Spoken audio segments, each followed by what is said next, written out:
मैं संजीव शंकर, अध्यक्ष महामृत्युंजय सेवा मिशन, खाटू श्याम श्री महाकाल अखाड़े से अभी महामंडलेश्वर नियुक्ति हुई है। आज इस चैनल के माध्यम से एक त्योहार की, पर्व की आपसे चर्चा करने का अवसर मुझे प्राप्त हो रहा है। आगामी 14 जनवरी को मकर संक्रांति पर्व बड़े ही हर्षोल्लास के साथ और धूमधाम के साथ मनाया जाता है।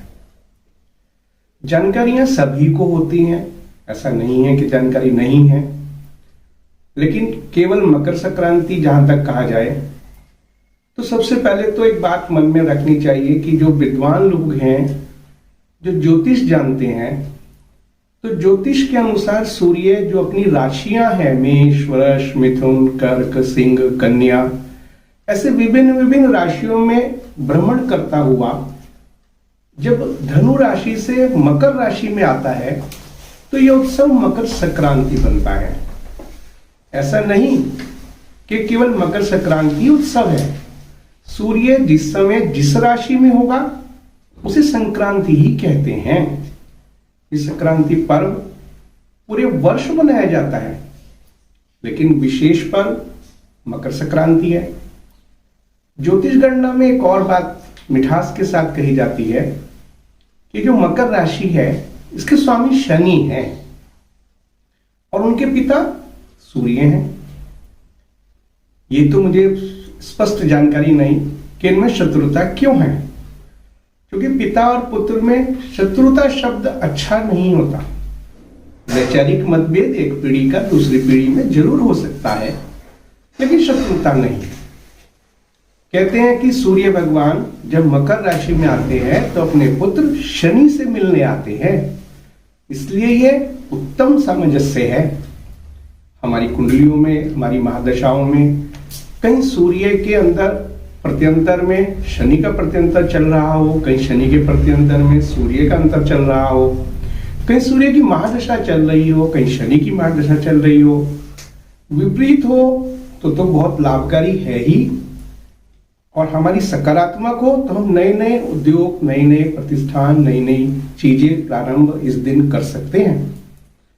मकर संक्रांति से एक माघ पर्व, अभी माघ महीना आने वाला है, पूरे 1 महीना चलेगा। ये माघ महीना 14 जनवरी से ही प्रारंभ होता है। माघ मेला इलाहाबाद में लगता है और लगभग 1 महीना, आगामी जो शिवरात्रि, फागुन मास की शिवरात्रि आएगी उस तक यह माघ मेला चलता है। अंतिम स्नान शिवरात्रि को होता है। शिवरात्रि 1 मार्च को है। फागुन मास के कृष्ण पक्ष की चतुर्दशी को मास शिवरात्रि कहते हैं। ये सभी शिवरात्रियों में, वैसे तो ये भी हर महीने आती है, पर फागुन मास की और श्रवण मास की शिवरात्रियों को विशेष महत्व दिया जाता है। शिवरात्रि के विषय में कभी चर्चा आगे होगी, लेकिन मकर संक्रांति के दिन, आज के दिन गुड़ का बड़ा महत्व है, खिचड़ी का बहुत महत्व है। बहुत जगह तो मकर संक्रांति खिचड़ी की संक्रांति ही माना जाता है। उड़द की दाल की खिचड़ी, उड़द की दाल, चावल, तिल, इसका बड़ा महत्व है। तिल के तेल का दीपक जलाना रात्रि में बहुत महत्वपूर्ण है। मकर संक्रांति सामान्य पर्व नहीं है। ये पर्व वैसे भी मेरी दृष्टिकोण से हमारे जो वैज्ञानिक ऋषि हैं उन्होंने इसलिए बनाए कि कुछ अच्छी महादशाओं में हम कुछ अच्छे काम कर लें। सर्दियां बहुत हैं, माघ मास है, तो नियमितता से यदि हम स्नान करेंगे, नियमितता से माघ स्नान करेंगे तो हम ज्वर इत्यादि पीड़ाओं से बचे रहेंगे। हमें ठंड का वो प्रभाव नहीं होगा। ये जो खिचड़ी हम खाएंगे उड़द की दाल की, ये खिचड़ी हमारा वैज्ञानिक रूप से देखें तो बीपी बढ़ाती है। उड़द की दाल की खिचड़ी हमारी बाएं के दर्द को दूर करती है, इसलिए खिचड़ी का आयोजन। और धार्मिक महत्व तो ये है साहब कि गंगा का कोई भी तट हो, गंगा के तट पर स्नान करना, मकर संक्रांति के दिन दान करना और खिचड़ी का दान करना, यहाँ तक उन्होंने बताया कि आपको वैकुंठ लोक प्राप्त होगा। एक और विशेष बात मकर संक्रांति की बताता हूं कि इस दिन भगीरथ जी गंगा लाए, तो गंगा भगीरथ जी के पीछे पीछे घूमती गई, जहां जहां भगीरथ जी गए वहां वहां गंगा ले गई।